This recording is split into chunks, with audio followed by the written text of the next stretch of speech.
সবুজে ঘেরা একটি ছোট গ্রাম। গ্রামের পাশ দিয়ে বয়ে গেছে শান্ত নদী, নাম তার মধুমতি। সেই গ্রামেরই এক গরিব রাখাল ছেলে ছিল, নাম রাহাত। বয়স 12-13 হবে। প্রতিদিন সকালে সে গরুগুলোকে নিয়ে নদীর ধারের চরে ঘাস খাওয়াতে যেত। রাহাত ছিল খুবই সাহসী আর দয়ালু, তবে গ্রামের লোকেরা তাকে একটু বোকা বলত, কারণ সে সবাইকে খুব সহজেই বিশ্বাস করত। একদিন দুপুরবেলা রাহাত গরুগুলোকে চড়াতে চড়াতে নদীর পাড়ে বসে বাঁশি বাজাচ্ছিল। হঠাৎ সে শুনতে পেল কেউ যেন কাঁদছে। এই যে, বাঁচাও, কেউ কি আছো?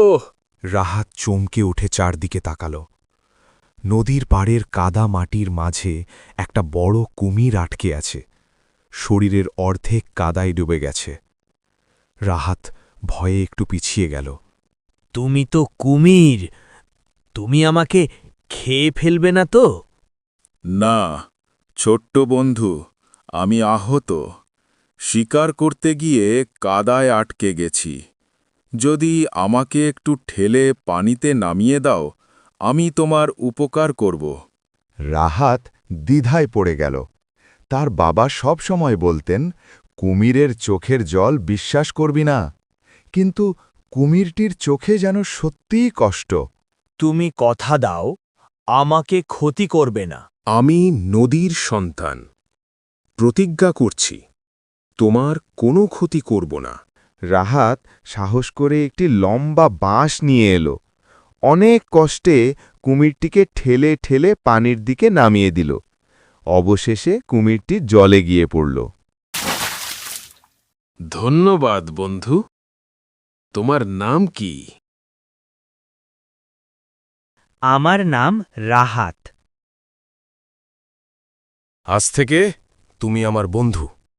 তুমি তো নদীতে থাকো, আমি ডাঙায়। আমাদের বন্ধুত্ব কিভাবে হবে? তুমি প্রতিদিন এখানে আসো, আমি দূর থেকে তোমাকে দেখব, কথা বলব। বন্ধুত্ব শুধু কাছে থাকলেই হয় না। সেদিন থেকে প্রতিদিন দুপুরে রাহাত নদীর ধারে এসে বসত, আর কুমিরটি পানির ভেতর থেকে মাথা তুলে গল্প করত। একদিন গ্রামের কয়েকজন জেলে কুমিরটিকে দেখতে পেয়ে তাকে ধরার পরিকল্পনা করছিল। পেছন থেকে লুকিয়ে লুকিয়ে রাহাত সবই শুনছিল।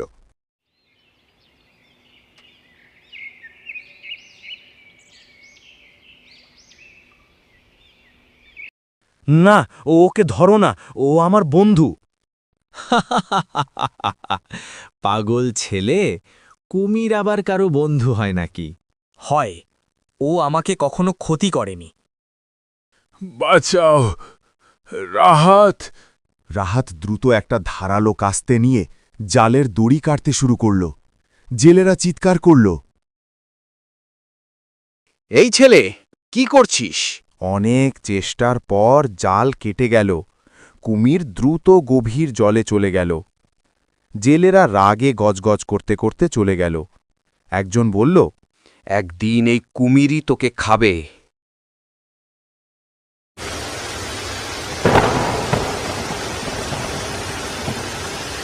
কয়েকদিন পর প্রবল বর্ষা শুরু হল। নদীর পানি ফুলে ফেঁপে উঠল। একদিন হঠাৎ রাহাতের একটি গরু পা পিছলে নদীতে পড়ে গেল। আমার গরুটা নদীতে পড়ে গেছে, বাঁচাও, কেউ বাঁচাও! স্রোত এত বেশি ছিল যে সে নিজেও নামতে পারছিল না। হঠাৎ নদীর ভেতর থেকে সেই কুমিরটা ভেসে উঠল। কুমির সাঁতরে গিয়ে গরুটির নিচে গা লাগিয়ে ধীরে ধীরে তাকে তীরের দিকে ঠেলে দিল। অনেক কষ্টে গরুটি তীরে উঠল। রাহাত আনন্দে কেঁদে ফেলল।